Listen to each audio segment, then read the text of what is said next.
Hey everybody, my name is Marcus, and in this video I will show you how you can simply hide header and footer for your page in Wix. So let's start. The first thing you want to do is just be in Wix editor, and then you're gonna see like the menus and pages right here. Click on it, and when you're gonna do it, let's just go, I know, on home here because we are on the side home. Let's just click here 3 dots, then go to settings, and then you're gonna see layouts. And now we want to click this, no header and footer, and automatically you will remove all header and footer. What you will achieve by this, that this is good for a landing page. When you're creating a landing page, you don't want to have a header and footer here. So this is the right way how we can do it.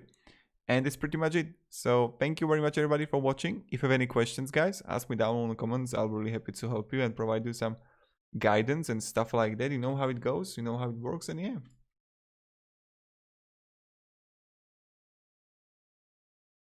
Goodbye.